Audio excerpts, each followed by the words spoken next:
everyone for joining us in 2023. This is our first session. So happy new year to all of you. And thanks so much for being here. And here we are starting our new year with a great topic, with a great panelist here.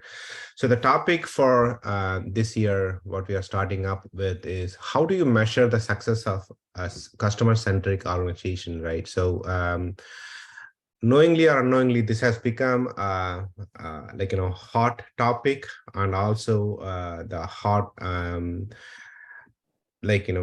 concept to go behind for the new startups and for the large organizations like Amazon, for example, right? So Amazon is into a business where they are dealing with lots of different sellers and millions of other customers who go to the site for a lot of different purchases. So they have a customer interaction, millions of interactions on every given day. And so they have to do it in a very, very nice way to make it all successful, right? To keep everybody happy.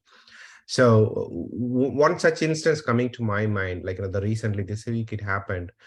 My daughter ordered few gifts for some of her friends. They do this one the Christmas time, holidays time, like a gift exchange, right? So each kid pick up being a Santa, so secret Santa, and then they have to get some gifts for others and things like that. So it happened that one of the gifts did not reach to one of her friends. So of course, she came to know last week, once after the school started, after the long break, holidays and everything. So when we called, when we looked at the Amazon, it was clearly saying probably this item is maybe lost during the shipping, right? Because it was shipping from somewhere Asia, and then so probably you can get a refund or call us. So when we made a call, so it took less than a minute to connect to a agent, and then the agent said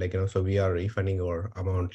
Maybe that item might reach you. We have no way of saying it because we don't know the status, but your money will be refunded. Sorry about the inconvenience. So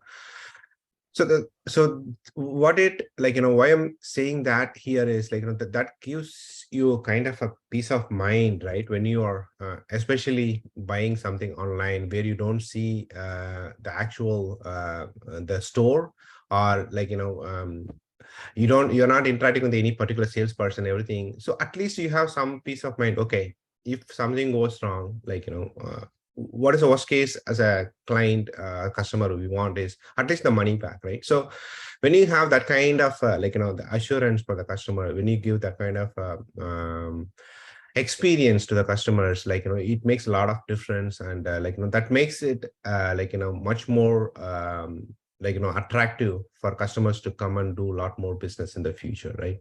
So this is what comes to my mind when I'm talking about a customer-centric organization. So here we have a great panelist to discuss. So about the topic itself, right? So I have few statistics we did studied. So I'll go through that. So the customer centricity is about putting the customer first and keeping your customers at the center of everything you do. It is about truly understanding the customer so that you can anticipate their wants, needs, and communication preferences, create meaningful experiences, and build lasting relationship with them. So few interesting statistics that we came across is importance of the customer experience is backed by research like this.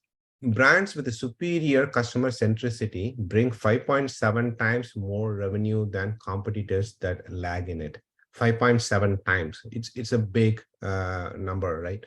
And also companies that lead in customer centricity outperform laggards by nearly 80%. That is insane, right? So if customers love the company, all it means is so you are already winning, because the companies who don't have that luxury, you are ahead of the game by 80%. Even if it is a half of that, right, 40%, it's a huge number. So so customer centricity is really important. So we don't have to explain it anymore. So let's get into the panelists. So first, I want to introduce Suraj Shetty. So Suraj currently functions as a head of customer experience, learning and development at a Kishet, which offers an instant line of credit to small merchants using a QR code. He manages the overall customer experiences from the check-in to checkout. So he deals with, like, what I just explained in Amazon, like, the fine line of managing customer expectations and everything in day in and day out. So it's he's the right person. So he ensures overall customer experience across all customer touch points through effective usage of technology. That's another big challenge. And Suraj had stints with HDFC Bank and 3 interesting startups as well. So he has worked across functions that include finance, operations, marketing, technology, and automation. We are excited to have you as a part of this panel. We look forward to listening to your views, Suraj. Thanks so much for being here. Thank you so much for the introduction, Uthaman. Yeah, thank you. Yeah. Next, we will move to Dr. Jasmine. So Jasmine is the CEO and co-founder of Lakshmi. She is relentlessly working towards building India's first financial platform for women. Very, very interesting. She is skilled in banking, sales, P&L, management, and customer experience, strategic alliances, fintech, neobanks, business management, learning and development, analytics, digital banking, project and product management, leadership, and entrepreneurship. And she is also very good at the public speaking. So very, very well-known personality in the industry. Prior to Lakshmi, she had stints with Equitas, Kotak Mahindra, and HDFC Bank. So she's multi-talented. She can speak German, French, and Japanese. She's a trained classical dancer and excels at fine arts, and she's a public speaker as well. So we are excited, delighted to have you as part of our panel, Dr. Jasmine. We look forward to hearing your views on a customer centricity. Thank you so much for inviting me, Uthaman, and looking forward to a great discussion and conversation with all of you. Thank you. Thank you. And our third panelist here is Deepu, who have been here earlier. So we are so excited to welcome you back, sir.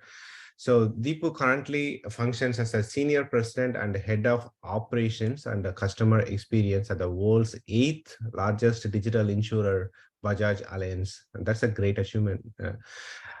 In his current role, he drives digital transformation, innovation, and industry leadership. He has been instrumental in Bajaj Allianz receiving numerous awards. Deepu's passions include connecting with people, reading, speaking, writing, and traveling. He is widely published author. He's a widely published author across magazines, mainstream, and industry.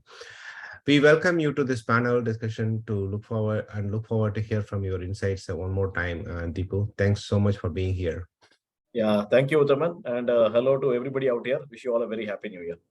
Happy New Year. Yeah. So with all the instruction of the great panels here, so let's get started the discussion. And then as usual, we will have time towards the end for the participants to ask their questions, and then we will clarify them. We'll get all of your questions, so don't worry about that. So we'll get this in the discussion started. So first I will start with all three of you just to get the context right. So this is the discussion point number one, what we'll start with. Can we take a moment to define what exactly customer centricity means, and also give a few examples to understand this better, so we get the context right, and then we'll dive into the other topics. Whoever wants to go first? Suraj, Dr. Jasmine, Deepu, feel free. Sure. Yeah. We'll take it. I think that's a great question, Uthaman. So I would say when it comes to customer centricity, keeping customer at the center of all decisions, be it decisions related to product, related to the services offered, process design, or any decisions taken in the company, keeping the customer at the center of the decisions is what customer centricity, according to me. That's what I feel. And at Ring, what we do is, so Ring is the brand launched by Kish, and it's into personal loans as well as credit for small merchants and individual retail customers. So we provide credit to customers pan India. And what we do at Ring is that whenever a new feature is launched for the customer, be it a new product or a new feature or a new design change that we are doing in the app, what we do is this new feature or new design is given to the employees who are already using our app. So we have a lot of employees, at least 400 plus employees are already our customers. They use the app day in and day out. So we run through the new feature through these employees so that they can give us feedback as to what, as customers, they feel about this feature or they feel about this new product or offering. Okay. And based on that, we then take a call whether we are right in our approach or do we need to make any changes. Of course, it Okay. won't be 100% correct because they would have a slight bias since they are an employee as well as the customer. But still, it gives us a 70 to 80% idea of what would be the reaction when a customer sees this new feature. So that's how we ensure that before taking any decision and changes, we take the customer point of view into consideration. Okay, great. Okay. Yeah, it's always better to test it out and then before going in a large scale. Yeah. Yep. Jasmine. Yeah. After the lady, Jasmine, over to you first. Sure, Deepu. Okay. So I think adding to what Suraj just said, when we talk of customer centricity, of course, whether it is product, whether it is technology, whether it is marketing, I think all the functions necessarily need to revolve around the customer. That's very, very important. So, of course, now how this takes place in various kinds of organizations is very different. The larger organizations will deal with customer centricity in a much different way as compared to a fintech or a startup. Now, I mean, I have seen the best of both the worlds, so I would definitely want to share more as we move forward in the conversation. But to start with, at Lakshmi, for example, we have a community. So it is a community of women where women can come and talk about, ask questions, discuss about their money issues with their peers, with the money coaches. And this is an open forum where they can ask anything without the fear of being judged. And the reason why this community works very well is because there's a lot of feedback that they share. Okay, you are offering an investment account. Why are you not offering a savings account? Then, okay, we get a lot of insights that women are looking for something which is saving.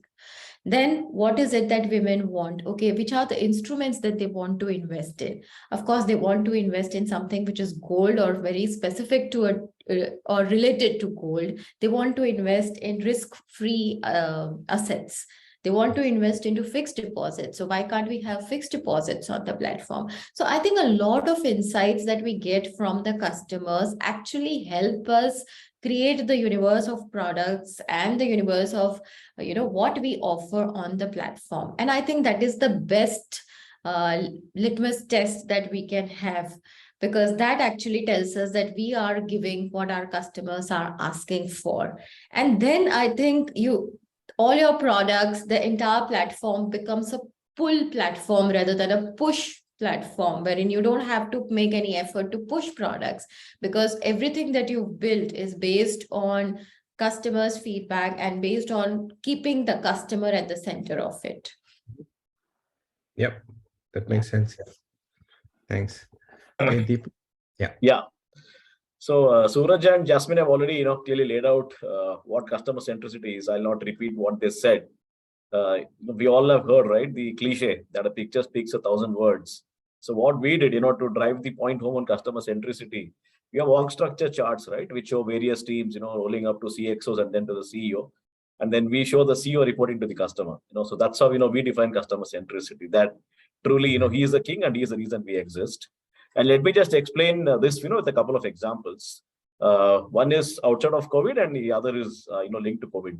So during COVID, when customers couldn't get out of their homes and when there was this tremendous stress on the health infrastructure landscape, what we had done was, we had rolled out a feature called Doctor on Chat for our customers. They could basically log into our mobile app and have a digital consultation with the doctors via text, audio, or video. And then based on the digital consultation, all they had to do was go and buy medicines. And our customers loved it. And when we, got NPS scores conducted, through an independent third-party agency in the marketplace, we found that we enjoyed the highest scores in the, in the industry compared to our peers. So one example. The other is you would have seen in the motor insurance industry, a lot of you would have heard of telematics, whereby, insurers place a device in the car, then the car becomes a smart car, and then you get feedback on your driving behavior. You get diagnostic feed, and then that can help you have an informed conversation. So while everybody does this, we thought we'll really differentiate ourselves in terms of customer centricity. We said, now that we can track the car, we said, let's, think of a context where there's a working couple, and let's say they have to drop and pick kids to school, there's a driver at play. And you're worried about children's safety, especially in the afternoon when they both are working and the driver has to pick up kids and drop them either to home or to the daycare center. So now, thanks to this device, we launched a feature called geofencing. So what happens is if the driver takes the car on a completely new route, you get an alert.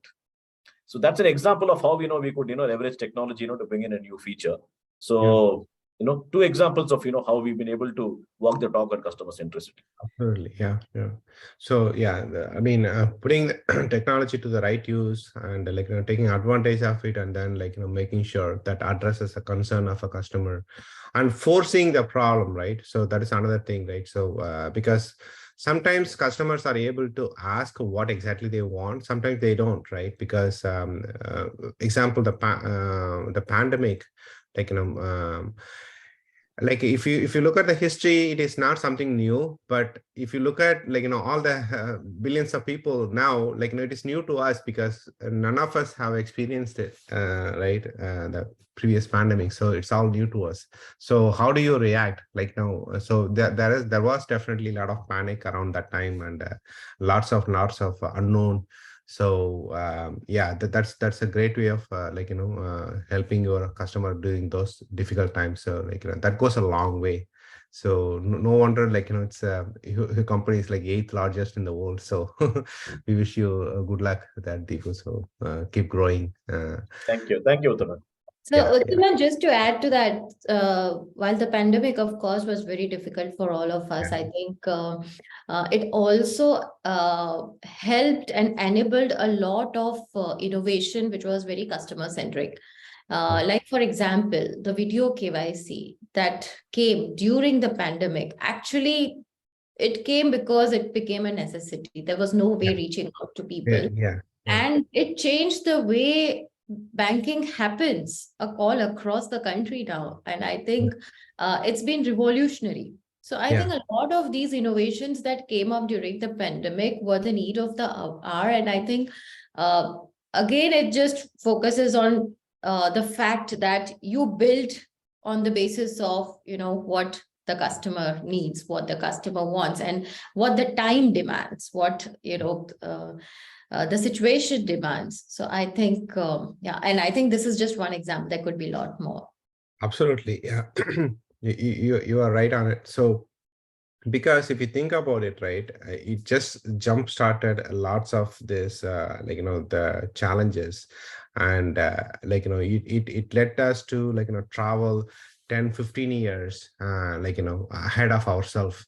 Because if you think about it, if you did not have a panel the pandemic, probably we would not have put in that much of effort in doing the video KYC, for example, or digital banking, or the digital currency, all these things. What it would have led is we would have progressed eventually, but it would have been a traditional progress, which is you go into the branch and then slowly moving over, introducing a mobile and things like that. It would have been easily 10-15 years, right? Same thing in our industry, telco. What happened is people have to work from remote. So the agents are not coming to office, and some of the banking customers, they are calling the bank, and then somebody has to answer the phone call, and these people are not at the office. So how do they access the information, and what would they say? What should they say about their customers' accounts or anything at all, right? So lots of different challenges. So so what this led us in the telco industry is so we got some of the regulations relaxed. So and they said initially they did it just for the time of a pandemic, but then they realized this is this is a good change anyway, and this was overdue for a long time. Probably if it were no pandemic, it could have taken another 5-10 years. Who knows, right? To struggle to get that relaxed. So yeah, so there are some good outcomes that happened also during our recent pandemic. Yeah, definitely. Yeah. So let's move to the next discussion point. So this is for Suraj. Do you base your customer centricity on your assumptions, or is it based on the needs expressed by your customers? How do you solicit the needs and wants of your customers? Uh, yeah, so Uttaman, I would say it is based on the needs expressed by the customer. So what happens is, as I told you, we have a team. We have a team of around 400 employees who day in and day out use the platform. So when they're using the platform on a daily basis, there is a feedback generated from these employees. And this feedback directly goes to all the departments, the major heads of the departments, like the product team or the marketing team or the customer service team, as well as the management. So what happens is we get daily feedback on what feature is working. Is there a new bug that is coming in the app? Is the payment gateway not working, or is the particular screen on an app slowing down? Is there an error message coming up, etc. So that's how we get daily feedback on the app, on the working of the app, and what all things. If there is a new feature launched, whether that feature is working or if it's giving an error. So all these daily things we get feedback. So before the customer complains to us, the employee informs us that this is something which I found is not working, or which is very slow, or which is very confusing for me. I was not able to understand this. So that's how we keep changing the communication, the content, as well as the UI. Second is we do periodic service with customers. So we divide customers into different cohorts depending on what is the, for example, it could be depending on the frequency of loan taken by a customer or the repayment history of a customer, as well as the tenure of relationship that we have with the customer. And we ask them different questions which would help us analyze what are the needs of the customer and what kind of other services or value added services can be given to this customer. For example, one of the questions would be, what was the purpose of the personal loan that you took from Ring? When did you use it? What is the main purpose? So I can see you have taken loan 6 times. So what is the main purpose? Why do you always avail personal loan from Ring? Is it always for the same purpose or for a different purpose? Yeah. And then what are the spending preferences? Where do you usually spend your money? Like which websites do you shop, etc. Or also, do you have any suggestions for any improvement or new services that you're looking? And also, we go to the extent of asking them if there is a competitor service that they use apart from our services, so that we can learn what is it that is making him to use a competitor service in parallel, because it can be there is some particular feature which Yeah. the customer is looking for, which is available in some other platform, which is not available here. So we can accordingly build and make changes as per his preferences. So that's how we solicit feedback. We take it from employees who are our regular customers, as well as from customers who are outside the organization. And it's a day in and day out process, and it's not a one-time activity. So every weekly and monthly basis, we access this reports, and that's how the product marketing tech team works on it together. Okay. Okay. Yeah. Great. Okay. Thanks, Suraj. So that's a great point, actually. Yeah. So we'll extend off this question, so we'll go to the next one to Dr. Jasmine. So organizations like Amazon pride themselves on redefining the relationship as E equals MC cube, right? So most customer-centric company. So, and they are like the poster boys of customer centricity. Besides Amazon, let us look at an organization like Zappos, which claims to be customer service organization that happens to be in the business of selling shoes. Can you give some examples of your customer-centric approach, Dr. Jasmine? Yeah. Yeah. So, since you have talked about Amazon and Zappos, of course, I would want to share about my experience when we launched NPS in Kotak Bank. Okay, now this was the time, of course, while Zappos has been using this metric since a very long time for measuring their customer satisfaction levels and, measuring a lot more beyond customer satisfaction as well. I think when it came to India, it was a very new concept. So much so that we had to start with, telling people that NPS is not National Pension Scheme. It is a net promoter score, but what it is all about, why are we doing this? And, what is the whole purpose around this? So I'll just share the story about, how it actually evolved. And I think it is one of the best measures. I think there are a lot of customer experience measurement tools, and a lot of organizations use different tools, but I think NPS has emerged as one of the best ones and one of the strictest ones.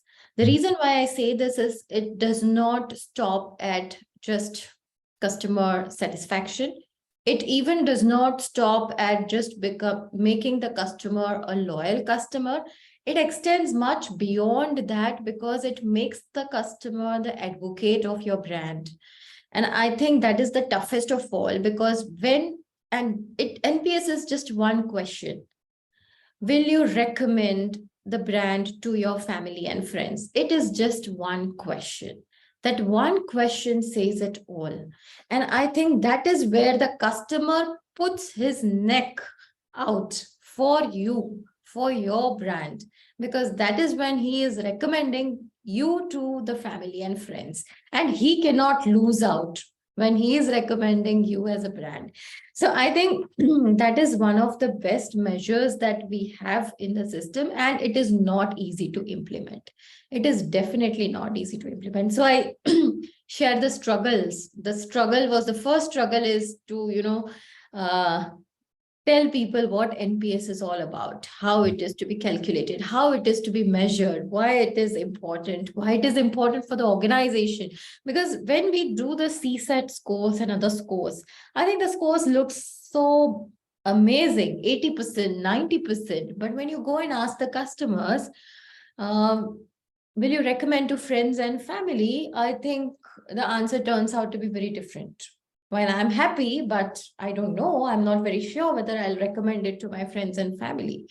Right. So that is one thing I think is extraordinary about NPS. And also the fact that it is at two levels. There is a macro level and there is a micro level, right?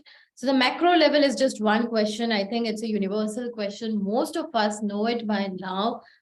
So many of the companies, I think fintechs have also started using NPS. It's not now just for the larger organizations, but that one question just says it all. So that macro level tells us the relationship NPS. What is the relational NPS? What is the organizational NPS? What is the departmental NPS? So you can, of course, measure it through the surveys. The best part about NPS is also the transactional NPS, because that's when you understand the pulse of the customer at the end of every transaction. There is a cash deposit transaction.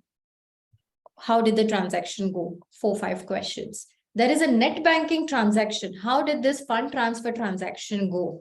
You are walking into a branch for a demand draft. How much time did you have to wait? What was the experience? I think it's a list of questions which, whether it is mobile banking, whether it is net banking, whether it is an ATM experience, whether it is an in-app experience, I think across channels, across customer touch points, you have the opportunity to ask your customers, okay, hey, did this transaction, did this experience go well? And on the basis of this, will you recommend to friends and family? I think it is this data is so valuable. It is so valuable that the entire process re-engineering that the organization can actually do for improving customer experience is phenomenal.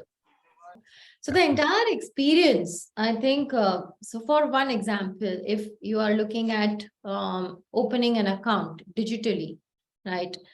The entire account opening experience, how smooth it was, how seamless it was, and how fast it was. I think all of those things can be measured, and the entire customer feedback can actually be feeded into the designing, the technology, the product construct that goes into improvement of customer experience. So I think while of course it is a difficult measure to implement, of course it is time consuming, it is also cost intensive. I think it is one of the best, and I think fintechs and startups also are not far behind in catching up with the larger organizations, because they also want to offer the best to the customers. So we've seen a lot of startups now measuring NPS, I think 1 or 2 years into the business, to understand the pulse of the customers as quickly as possible. Yeah, that's right. Yeah, unless we understand that and fine tune ourselves, it's not going to be easy to stay in the business for a long time. Yeah, thanks, Jasmine. So next we'll go to Deepu for the next discussion point, and that is customer centricity runs across organization, and it is the responsibility of everything from the bottom to the top of the pyramid.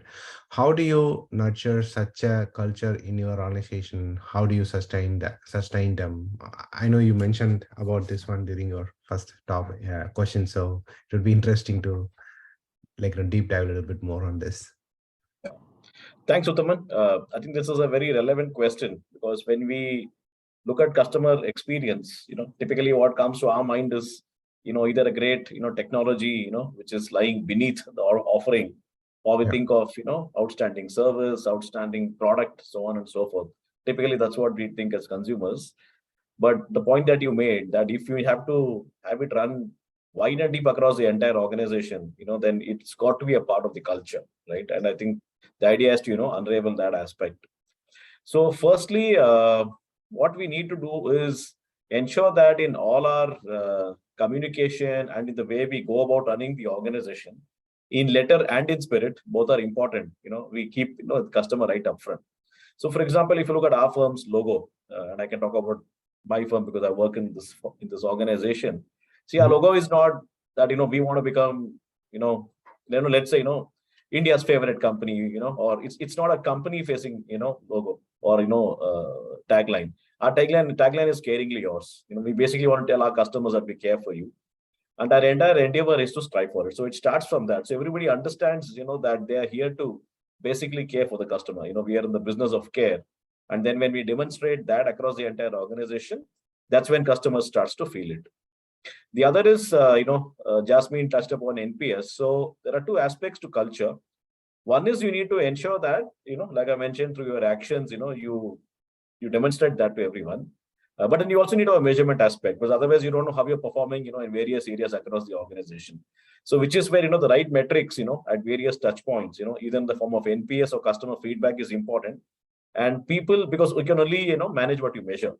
And people need to know that, they are being, watched on these, metrics, because otherwise it just becomes, a metric for the sake of, having a metric, right? It's important to ensure that your reward system, does that.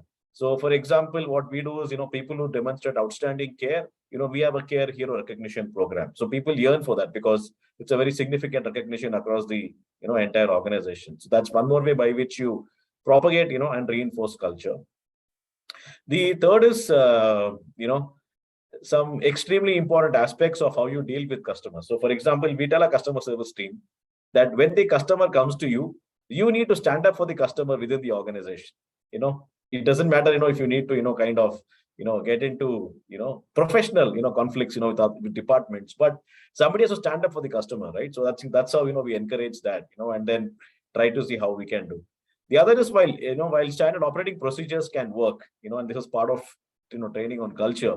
Well, standard operating procedures can work, let's say in 99% of transactions, because we are a large company, and if you need to run an organization at scale, you need to ensure that you have standardized processes. But for the 1%, who come back, then by design, you need to go into exception management. You cannot apply the SOP once again. Then, you'll only be repeating, what the customer already knows, right? Or what you already know. So when you encourage people to, focus on exception management and focus on solutions, then they kind of go, all out to ensure that, customers experience that. So these are, 3-4 principles, by which, we, run the culture. And the proof of the pudding, is in the, as they say, lies in the eating. So if you look at, the grievances, which the regulator receives, or if you look at, NPA studies conducted by an independent third-party agency, we've pretty much been, at the top consistently, for many quarters in a row. Yeah. Very true. Yeah. So it takes a lot of courage to say, to stand for the customer, within the department. Yeah, that's a very strong, approach to, show how we take care of customers, because customers come to the organization for different reasons and a lot of different situation and scenarios. So it is best to enable all the employees across, instead of making one department or one person responsible for customer satisfaction. It's just it's not going to be a good way of approaching it, because when a customer come to us, and if you don't answer that particular problem at that time, probably even after few hours, it may not be even relevant, right? so it's very critical. We help it, and we give that help at that particular time when they are seeking. That's most important. Right. Yeah, true. Yeah, I think Deepu made a good point about culture, and to add to it, that's very important, especially the employee acceptance of what you are doing for the customer is very, very important. And again, to share from my experience, when we wanted to implement the strict score of NPS, not every employee was ready for it. Not every employee wanted to it. And there were a lot of objections that were being raised. Acha, why 9 and 10 only are to be called promoters? What if a customer is happy, but the customer is very conservative in valuing us and is saying, okay, a 7 or 8 is also good enough service, I'm happy. But it takes a lot of time and effort, even for leaders, I think departmental leaders also, to come to the fore and ensure that everybody is aligned on the same page culturally as well. Okay, then it can become a success. I think employee buy-in is extremely important for any customer experience initiative to become very successful. Yeah, absolutely. Yeah. And just add to this, I would also note that just like Deepu mentioned and Jasmine said, it's necessary that employee buy-in should be there. And at the same time, I have also observed that it has to be top-down approach most of the times, because even in our case, what happens is the CEO, that is Mr. Ranveer Singh, he himself tracks the customer interactions and escalations dashboard that we have prepared to get a glimpse on a daily basis of what customers are saying about the brand day in and day out. So when the employees in the company know that the CEO is watching the dashboard of escalations and customer interactions, they automatically come to know what is the important in the quality and keeping escalations low, as well as maintaining a lower tag for escalations. So that's when the priority is set right. And second, when it comes to customer service, whenever we have any meeting with the team meetings, the first thing that we discuss, the first item in the list in the agenda is the quality score and the CSAT score that the team has got. And then we come to the quantity part. So that's how the priority is set. And even the junior most employee knows that, okay, this is most important for him, because whenever I meet him, this is first he asks me, and then he comes to the other part. So the sending them an indirect message that this is the most priority item is very much important. So that's how. Yeah, absolutely. Yeah.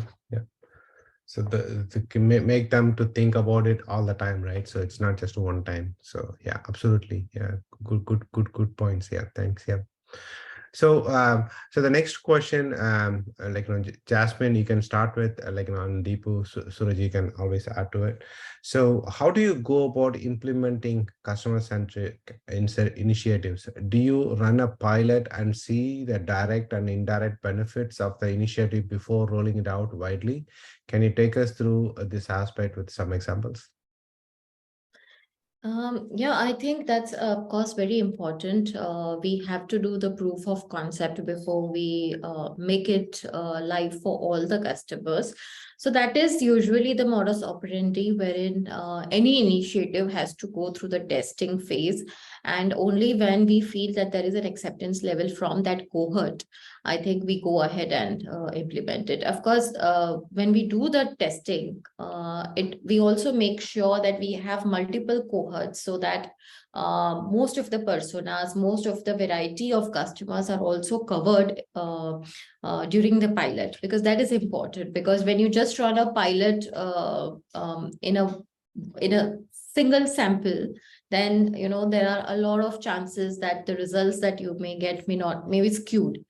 Yeah. So I think this has been the modus operandi, and I think everybody works the same way. So yeah, that pretty much works for any initiative, not just a customer experience initiative, but for even any product launch that we want to do or any new marketing initiative that we want to do. I think this is the way, especially for startups like us, that is the way forward.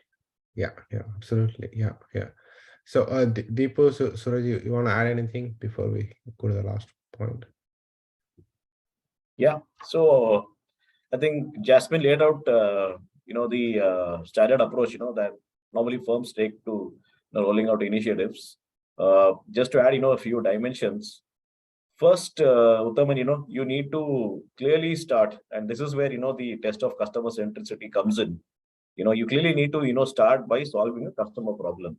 Because sometimes, we fall in love with, a technology, right? So, for example, if everybody's talking about blockchain and AI and ML, right? Firms want to be, seen there, right? Seen in that space. Therefore, they'd like to launch something, but if it doesn't solve a real customer problem or create a wonderful new experience, then, it's not going to, see the light of day.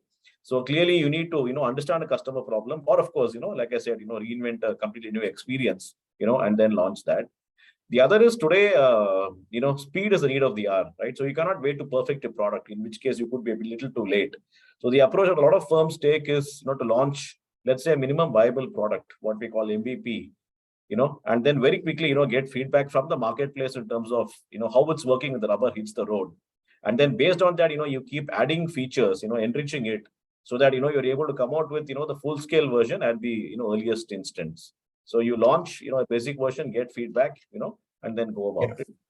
And it's very important, to keep, tweaking your product or your service based on customer feedback along the way, because customers can, add value in many ways, because they are the ultimate users of the product, right? So if, you're going to get, real user feedback, and keep it alive, then, you can really ensure that, you can scale it up. So I think, these are, 3-4 things which we have seen. And especially in the digital arena, in the Indian context, just one dimension I'd like to bring in, that a lot of digital assets tend to be in English. It's very important to ensure that, you speak to the customer in their languages. So therefore, a multilingual approach, is very important. Absolutely. Yes. That's a very good point. Yeah. Thanks, Deepu. Suraj, you want to add anything before we move on? I think both Jasmine and Deepu have covered it well. The only thing I would say is when it comes to any new product launches or feature launches, in that case, we go through a pilot phase wherein we test it with a particular set of customers and we look for feedback from the customers. And we don't wait for feedback to come, or we don't do an online feedback. We more prefer a call-based feedback wherein there is a conversation happening, wherein we call the customer and speak to him and try to engage him into a conversation to just understand what is the main pain point or what problem or what is making him happy or sad about the new feature. Because usually if it's an online survey, he will just pick the answers and he will send it to us, and it can be very biased. We may make assumptions based on what is selected. Whereas in case of a conversation, you need to have a very experienced person doing the conversation, because the conversation has to be very qualitative. So we don't work on quantity basis that I need to speak to 500 customers. I will just speak to 15 customers, but it would be at least a 15 to 20-minute conversation. And of course, I would give them some cashback as a incentive to spend time for the conversation. But at least I would get some quality input on what exactly is working and not. And that's how we then think of a full launch. And when it comes to customer service initiatives, it goes without a pilot. So basically, it does. For example, if there is a new initiative or a new platform that is going live, we would just do the basic testing at a platform level and then make it live. Also, I would say it is context based. One example I would draw is of during COVID times, we saw that since we are a loan company, we give loans to customers. On a normal day, it would be around 1.5 to 2% customers are those who come and say that I need some time, more time to make my payment on a payment reminder call. So whenever we call them for payment reminders, that is the payment reminder team does an outbound call, 2 to 3% customers would say that I need some more time. But during COVID, we observed that this number jumped to 35% because a lot of people lost their jobs, they lost their businesses, they were in medical issue, they were facing medical issues. So that's when we immediately came up with a option. So much before RBI started the moratorium facility, we started two services for our customers. One was giving relaxation on late fees, and second was stopping communication for the customer for a temporary period of time. So we immediately applied it without a pilot or something because we knew that this is the need of the hour. And any customer who says that I'm not able to make payment, please don't call me for X number of days, we would stop all communication. SMS calls, emails, everything would be stopped for say 10 days, 15 days, or 1 month or 2 months, depending on what condition he is in, so that he's not disturbed. And second is we would give late fee waiver so that he is not burdened with penalty just because he has lost a job, etc. And then of course moratorium, etc. all came in. But what we do is we do a lot of data analytics to understand what kind of thing is required for the customer, immediately implement it so that we can solve the problem before it becomes big. Yeah, true. Yeah, so yeah, if you like, during the pandemic, there are a lot of different challenges thrown at us. Like, so few of them would be like, the late payment and like not able to pay, and these are like a lot of and similar challenges. situations usually come up. So when you're doing a business, there would be times wherein you wouldn't have a time for a pilot or even testing. You just need to go live because the customer would appreciate something from you rather than the most perfect product. He would at least appreciate that, okay, you have done something, you have given something for him. And over a period of time, you can just fix it and make it perfect. Yeah, true. Yeah, in fact, like one instance coming to my mind when you are saying about this in the pandemic, right? So during that early stages of pandemic, like there were one of our big customers now, right, in the banking industry. So they came to us for their enabling their agents working from home during that pandemic time, and then continuing for their customer support and customer service. So enabling them how to access it, their information without compromising on the security, and also being able to answer the outbound and inbound calls and everything. So, and we literally did not have any time to think or do any pilot or anything. So we had to start the day when they reached us for the training, and then next 24 to 48 hours, their agents are taking calls. So it was everything has to happen remote. So yeah, it was a lot more challenging, but yeah, it is sometimes situations are like that. So we have to raise to the occasion. Yeah, that's a good point. So we'll come to the last discussion point here, and then we'll take some questions. So this discussion point, I'll have all three of you to add your input. So you need to have happy employees for you to have a happy customers. I'm sure all three of you touched on this. So we are going to have a little bit more deep dive on this. We keep hearing that both employee experience and customer experience are a part of senior leadership KREs. How do you ensure employee satisfaction levels and relate them to customer satisfaction levels? Is there any way to link them together, and how do you go about it? So, Deepu, you want to go first? Yeah, sure. I think Uttaman, the two are clearly tied at the hip: employee satisfaction and customer satisfaction. Because when customers are calling you, they want problems to be solved. And if the employee is not happy, he's not going to be at his best, right? Because he has to focus fully on the customer. And what we need to do is, while, firms do talk a lot about customer centricity and everything that you can do, it's equally important to focus on the employee. because we need to understand, the day in the life of a person, who is handling customers, right? Because most customers call you when they're unhappy, right? They don't call you when they're happy, right?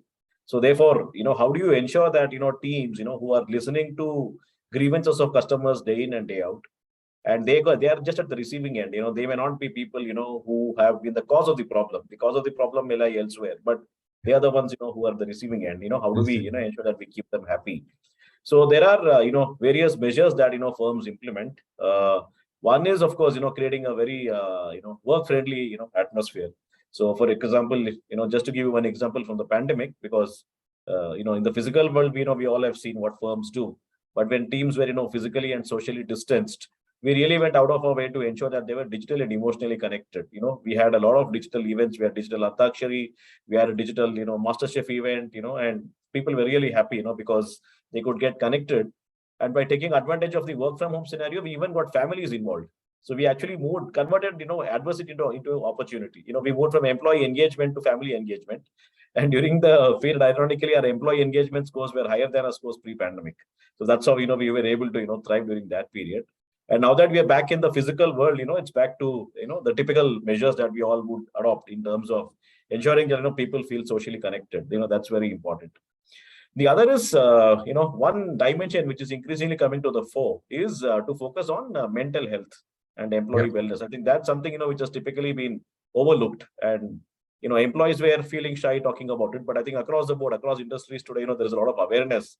And if we can take care of that, and ensure that, employees have an opportunity to address that, then you're able to fix it, at a structural level, not just at a transactional level. And I think you do that, and then you start rewarding people for happiness. You have happy customers who lead to happy employees. I'm sorry, happy employees who lead to happy customers. Happy customers. Yep. Thanks. Yeah.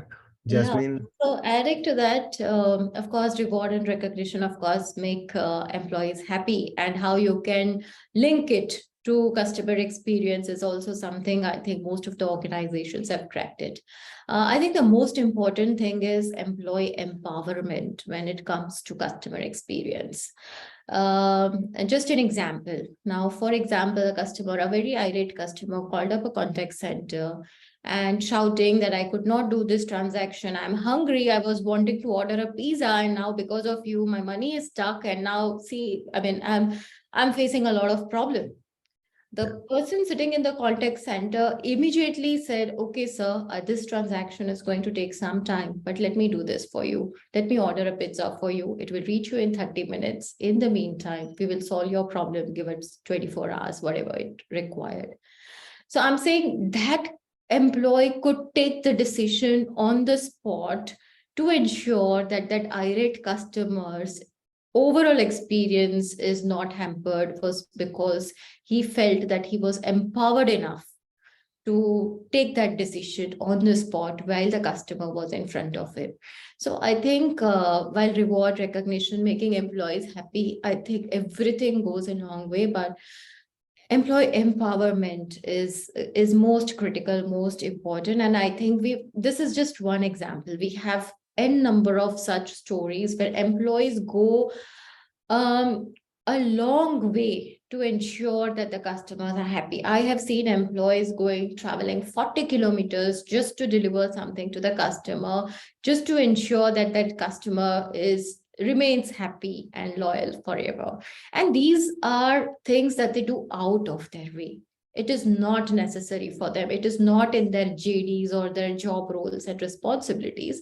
But I think that's what they do. And that is what makes customer experience so amazing. And I think there are a lot of such stories, whether it is banking industry or whether it is airlines industry or whether it is FMCG. I think we have seen such numerous cases. And that's when I think the emotional aspect of connection comes in, wherein the employees feel an emotional connect to the customers. And I think, the campaign that Axis Bank runs, the Dil Se campaign, of course, that the Dil Se thing, when it is, it runs in your blood, it runs in the blood of the employees, it reaches customers. And I think it's not necessary that you have to solve the customer's problem right away, immediately at that point in time. Customers are human. and they understand that, okay, some problems may not get solved immediately, but if the customer is, if you are able to connect to the customer at an emotional level, if you are able to close the loop with the customer. Now, closing the loop is the most important thing when it comes to completing the customer experience cycle. We take surveys, but what do we do about the surveys? We've got feedback. The customer is happy, the customer is not happy, the customer is partially happy, whatever it is. Are we taking the step forward to connect with the customer and closing the loop? Okay, your immediate problem, we are closing it right away and ensuring for the rest of the customers also that they don't face a similar problem. I think that is what is closing the loop, not just with the customer who came up with one problem, but also ensuring that the rest of the customers never face a similar problem. So I think, yes, employee to customer correlation is direct. And of course, it's dil se, I would say. Yeah, absolutely. Yeah. Enabling. Yes, Deepu have already covered this very well. What I would add onto is that what we at Ring do here, apart from, of course, a great onboarding process that we have for new joinees, but I would say employee experience doesn't stop at onboarding. After onboarding, it's the day-to-day working of the employee that's very important. So some things that as a manager we need to keep in mind is that employees, especially at the junior level, because the junior most employee is the one who is speaking to the customer, and the middle and the senior most are never speaking to the customer directly. So the daily the customer speaks to the junior most contact center staff, he speaks to the junior most sales guy, and he speaks to the junior most payment collection person who will be visiting him. So it's necessary that these employees have learning opportunities wherein they don't feel that the career is stuck somewhere and it's very stagnant for them. They feel that, okay, it's I have ample learning opportunities. There is a separate, so we have a separate learning portal for them wherein we have some free courses, basic courses which can help them upgrade themselves for better opportunities inside the organization. We also help them with internal promotions so that based on the performance that they have shown, as well as based on the different skill sets that they have, and also based on the different courses that they have completed online, they can apply for internal promotions in different departments. So there are people who have moved on from customer services to product. There are people who have moved on from customer services to even to data analytics just because they have completed a particular course and they have started their career in data analytics. Similarly, we all know rewards and recognition, team bonding initiatives is something that every organization has, and it's the basic requirement. Apart from that, we also do employee surveys every month. So it's a simple Google form that employees have to fill in every team. It asks them how satisfied are they with their immediate boss, how satisfied are they with their team members, as well as name a team member whom they feel is the best in the team, is very helpful and contributing to the team.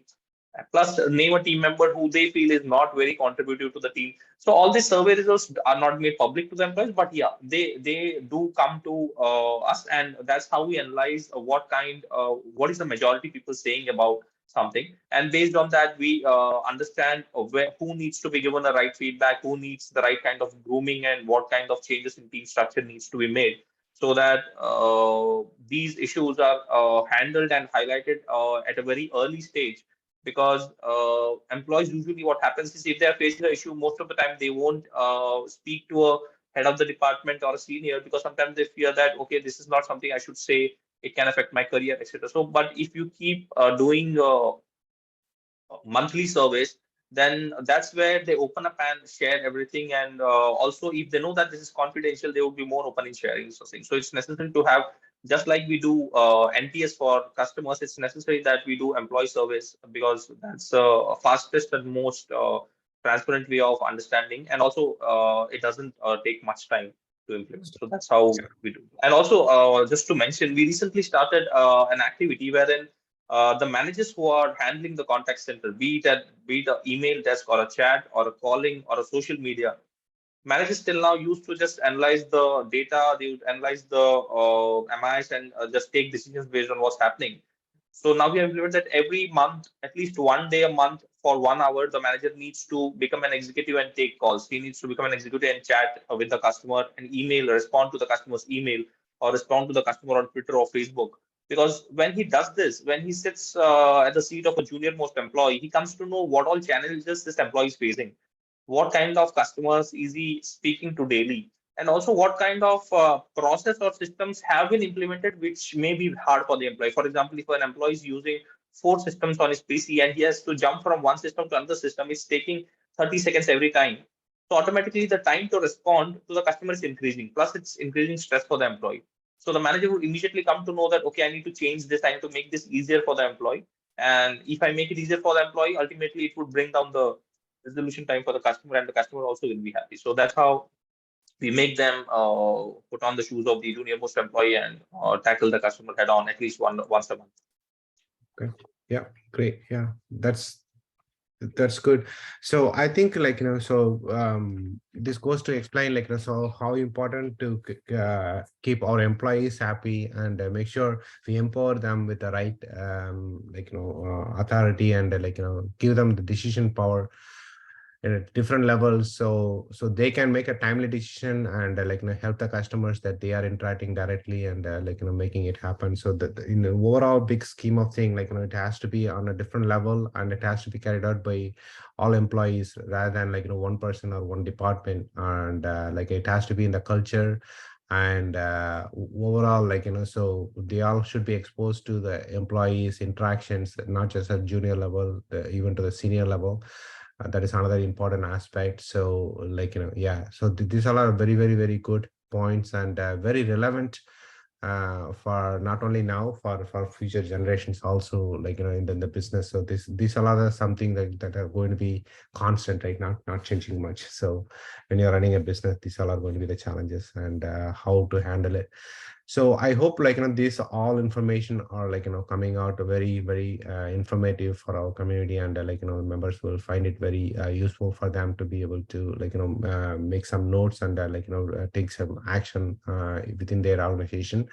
So with that, I want to thank all panelists and so participants. If you have any questions, please raise your hand and we'll come to you. Meanwhile, I'm just going to say thanks to all the panelists for being here, for taking your time from your busy schedule and being part of the community here and helping us to understand this key topic today. So thanks all so much, Suraj, Dr. Jasmine, and Deepu. So we always appreciate and looking forward in the future sessions also. Okay. So with that, let's go to the questions. Participants, any questions? Hi, good evening to all. I have a question to Deepu, sir. Sir, how did you, how did you got that you convince your management, to do something like geofencing, and how did you manage to get that budget and all? Abhijit, as I said, it starts with the customer.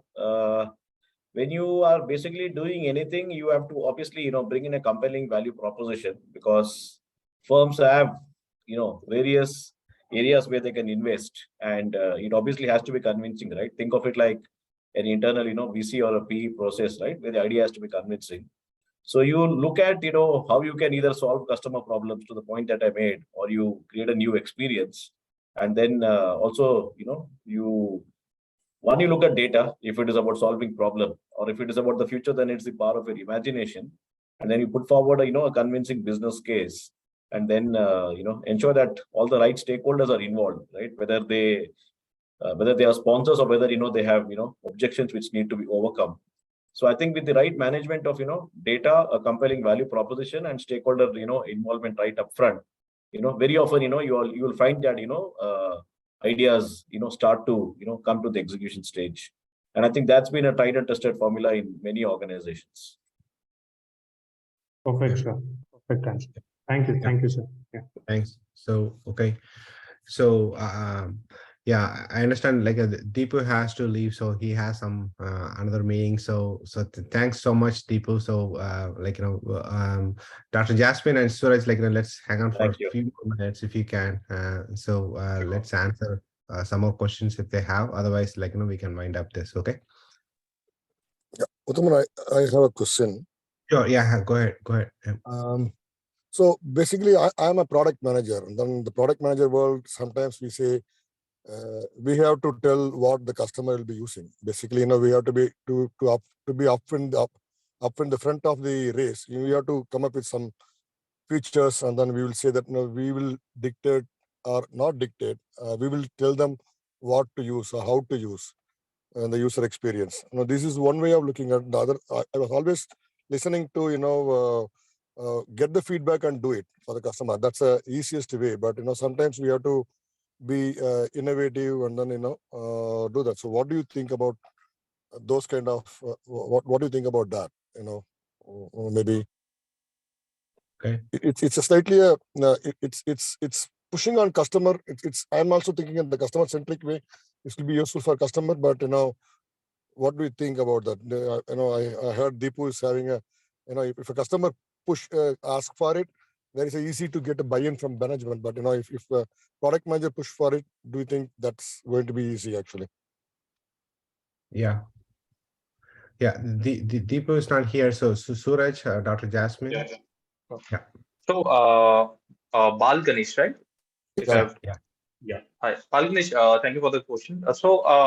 When it comes to new features that we are launching, just like Mr. Deepu said, it again boils down to the same question: what problem are you trying to solve for the customer? So even if you do not have customer feedback, at least you would have to show some data on what problem are you solving. So with this feature, what kind of pain that the customer already has is going to bring down. Or you can also quote competitors. So what we do is, apart from looking at what customer is asking for, there are three things that can lead to a new feature. One is customer is asking for it upfront. He's upfrontly saying that I need this feature, I need this product, or I need this new service. That is one thing which is very easy to demonstrate. Second would be we are looking at competitors. We are doing a competitor research, because that's what even we do. We at least research across 15 to 20 competitors, and not just competitors in the same sector. We would be researching competitors across different sectors. In fact, I have at least 25 to 30 apps on my phone. It could be a food app, it could be a instant delivery app, it can be a ride hailing app, or it can be an e-commerce app. So we even research companies across different industries and how are they doing a particular activity which can be replicated in our industry. So you can draw references from competitors and say that this is one of the best companies in the industry which is doing this thing, and this is something that we should consider doing. And we just and based on that assumption, since some of the best companies are doing it, it can be taken ahead, and it's a valid argument there. Third would be your approach, which you said that you are just trying to start something completely new, which is neither with the competitor and neither the customer is asking for it. Then in that case, the only thing that can back your idea would be that what pain point are you solving? So are there customers complaining about something, or is something, will it add to the, first of all, will it add to the revenue of the company? Are you launching a new feature which is going to add revenue to the company? Then you don't have to explain anything, because it's bringing revenue to the company. But if it's not a revenue based feature, it's just an experience based feature where we are making the journey easier for the customer, then you will have to say how it's going to make it easy. Will it bring down the time that the customer has to go through from start to end of the entire journey? Will it bring down the time of the journey? Will it make him, or will it give you more data about the customer? So it has to be either it is bringing in revenue, it's bringing in more data about the customer, or it is making customers' life easier. So if you're able to answer any of these questions, only then it would make sense. But if it's just a feature just because we want to launch it, but there is no great value proposition, then of course it would be very hard for anyone to approve it, and you would need a lot of time to convince people. So it's necessary that we have a very strong argument about why we are making something live. Either it has to be on the revenue front, or it has to be on the data front, or customer experience front. Yeah. Okay, that makes sense. Yeah. Yeah. Okay. I have one more question. It's based on Dr. Jasmine's example about getting 9 and 10 feedback from the customers. Where eventually, very recently we had a discussion like, there is one company, I do not want to name the company, but they keep pushing us to give 9 and 10. In our group of friends, we spoke, why are they pushing? Just because they push for 9 and 10 as a feedback, we started giving 0. Though we were given 7 and 8, maybe, right? But because they are pushing for 9 and 8, we started giving 0. We spoke together and then we start. So is it not a kind of going to get a negative response if you start expecting 9 and 10 always? Right. And I think this is the negative side of, I would call it a gamification of customer survey. Like for example, this is my experience also with Hyundai. I think if you go to any Hyundai service station, they will say, okay, you have to give 9 and 10. What if you don't want to give 9 and 10? No. Why don't you want to give 9 and 10? What is it that is making you say 8 and not 9? We will resolve it right now, but you have to give 9 and 10. I think this is more to do with, when customer surveys become very number oriented. I think employees start gamifying the whole process. And I think this is where you end up not getting the right feedback. I have also seen cases where employees go out of their way to solicit. I'm sure all of you would have experienced a Uber car driver, at the end of the journey will say, "Acha, 5-star de dena." Now, it is up to you whether you want to give a 5-star or a 4-star or a 1-star, right? But soliciting feedback is something which I think is a larger discussion, whether it should be allowed, not allowed, whether it should be done, not done. One argument is that the more the feedback, the better it is. Another thing is you don't influence the feedback. Don't say 5-star rating though. Bolo ki yaar rating do. Don't say 5-star rating, right? Because that's when you are influencing the customer's decision. So this is the downside of all the surveys that we have seen, and that's why I think there have to be a lot of stricter measurements and a lot of higher frequency of surveys to ensure that you don't nobody is able to gamify it. Also, the surveys need to be done in such a way that they usually can remain away from employees' influence. So many a times companies don't even inform the employees that the survey is being run. It just goes to the customers without the employees knowing that, so that they don't influence the results. Yeah, so there are ways and means of countering it, but yes, this is the biggest drawback. And of course, if anybody in this room has a solution to it, we would of course want to learn as to how we can stop this.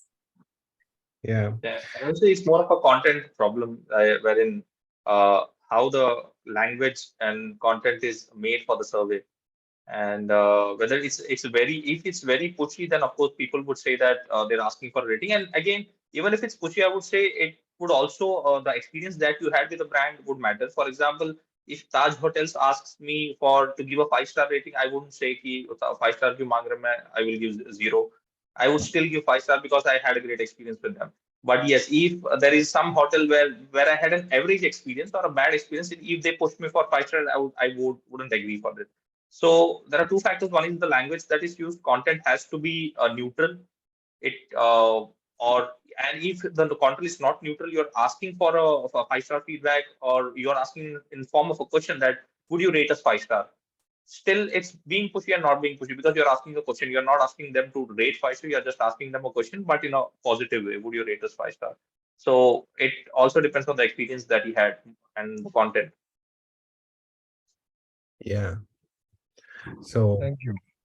yeah. It's a nice way to ask, actually. Would you give 5-star? Maybe if somebody asked me, would you give 9 or 10? Then I would have given 9 or 10. Right? Yeah, that's the right way. So thanks. Thanks, doctor. Wait, anything else? Any other questions? Otherwise, we can conclude the session. Okay. Yeah, thank you so much. That's it. Yeah. Thanks so much, Dr. Jasmine. taking your time, and we would definitely want to have you in another future sessions and learn a lot more from you. And we want to wish you a good luck with your new venture. So want to see you growing, and we'll be in touch. Same here, Suraj. So wish you a good luck, and exciting to see you back again, and so we'll connect again in future sessions. Okay, so Thank you, Uthaman. Thank you, Jasmine, and thank you to all the participants. Had a thanks good time. for everyone, and happy new year once again. Thank you all. Thank you all.